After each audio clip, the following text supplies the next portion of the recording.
day for it too. There is no place to call home anymore.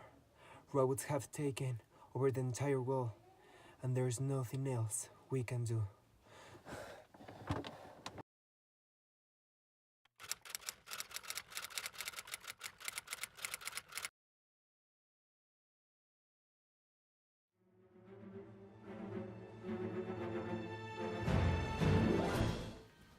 Welcome to Stark Industries Tour.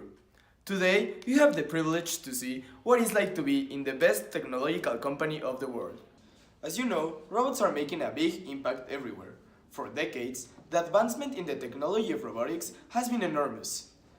Engineers have successfully created robots that can gather information from their environment, learn from it, and make informed decisions. Nowadays, robots have different uses for the day-to-day life. They are also becoming helpful for life savings. In the past few years, artificial intelligence has taken a big step in the way we know communication. Improvement in voice recognition, dictation technology, and many others have been showing efficiency and an increment in productivity, which will, eventually, make a difference in the way we communicate within others. Despite all these advancements, robots are still considered machines which are not aware of their existence and are incapable of expressing emotions. However, what would happen if they could think for themselves and create self-awareness? Our hypothesis states the following. Robots can develop self-awareness thanks to an experiment called Ultimate Sifter. This experiment was carried out by Professor Selmer Bringsjord of New York Rensselaer Polytechnic Institute. They used the classic Weismann logic puzzle to put a group of robots to the test. It is called like this because the knowledge game quickly separates people from machines. Only a person is able to pass the test. They used a version of this riddle to prove self-awareness. All three robots were programmed to believe that two of them had been given a dumbing pill, which would make them mute. Two robots were silenced. When asked which of them hadn't received the dumbing pill, only one was able to say, "I don't know," out loud. Which pill did you receive? I don't know. Upon hearing its own reply, the robot changed its answer, realizing that it was the one who hadn't received the pill. Sorry, I know now. I was able to prove that I was not given the dumbing pill. To be able to claim that the robot is exhibiting self-awareness, the robot must have understood the rules, recognized its own voice, and been aware of the fact that it is a separate entity from the other robots. The robot's behavior is a mathematically verifiable awareness of the self. This research is a living proof of what human beings are achieving when creating robots. However, this is not the only experiment that has proven that robots can be self-aware of their existence. Today, I'm going to present you the mirror test. Despite major progress in robotics and artificial intelligence, robots are still basically zombies who achieve actions and tasks without understanding what they are doing. But imagine, what if they do? What if they do not only know what they are doing, but actually know who they are? Have you ever tried putting your pet in front of a mirror? If your answer is yes, you may have realized that it was useless, because your pet didn't pay enough attention to its own reflection. But there are other animals who have the capacity of recognizing themselves and actually be aware of their existence as an animal. These kind of capabilities are the ones in which researchers are more focused on copying to put in robots. How did they manage to accomplish this?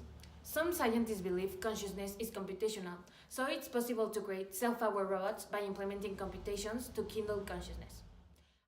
According to them, consciousness arises from two brain activities: selecting information and making it available for computations, and self-monitoring these computations to get a subject idea.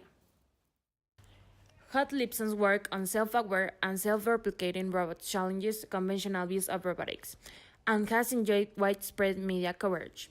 According to him, who is specialized in robotics, robots will evolve like animals, learn like children, and will grow, adapt, and self-repair. Not only Stark's industry scientists have debated about robot self-awareness. One of the most popular and recent disputes has been between Facebook's founder, Mark Zuckerberg, and Tesla's and SpaceX founder, Elon Musk. Mark is a major proponent, and he's certain that artificial intelligence will help us to solve issues the world has. One reason I'm optimistic about artificial intelligence is the improvement in basic research improves systems across so many different fields, from diagnosing diseases to keep us healthy, to improving self-driving cars to keep us safe. Every time we improve our artificial intelligence methods, all of these systems get better. I'm excited about all the progress here and its potential to make the world better, Mark stated.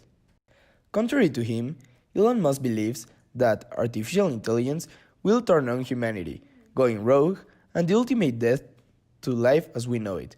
He says artificial intelligence can be potentially more dangerous than nuclear warheads, and that there should be a regulatory body overseeing the development of superintelligence. The biggest issue I see with so-called artificial intelligence experts is that they think they know more than they do, and they think they're smarter than they actually are, said Musk. According to his knowledge about machine intelligence and its developments, Musk believes there are reasons to be worried. Musk ended saying, "So, it's really all about laying the groundwork to make sure that, if humanity collectively decides that creating digital superintelligence is the right move, then we should do so very carefully. This is the most important thing that we could possibly do." After all these experiments, we can conclude that our hypothesis is correct, because nowadays it has been proven that robots have developed self-awareness. That's all for today's tour at the Stark Industries Lab. We hope you had a great time. We're having some technical difficulties and we're trying to solve them. Please remain calm.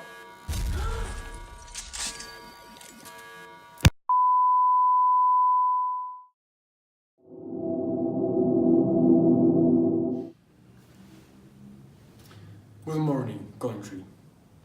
As you know, we have been through several conflicts these last weeks.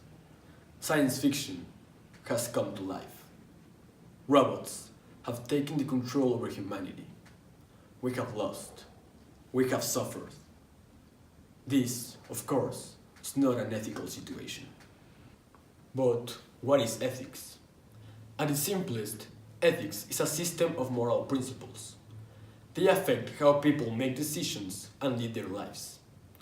Ethics is concerned with what is good for individuals and for a society, and is also described as a moral philosophy.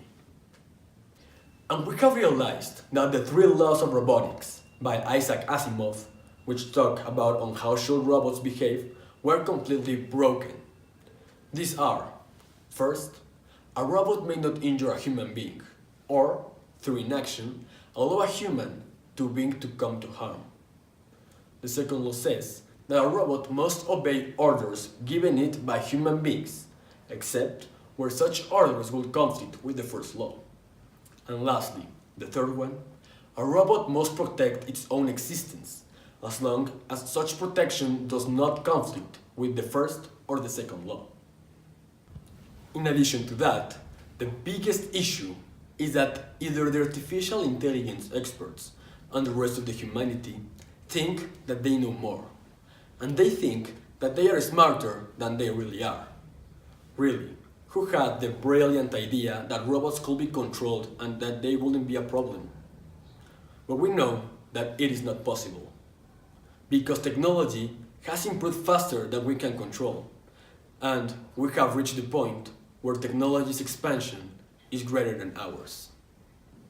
After some meetings, we concluded that robots can't be considered human beings. It's important for companies and for scientists to work together to create the right kind of robots that will help humanity and not replace it. No. How could you be worthy? You're all killers.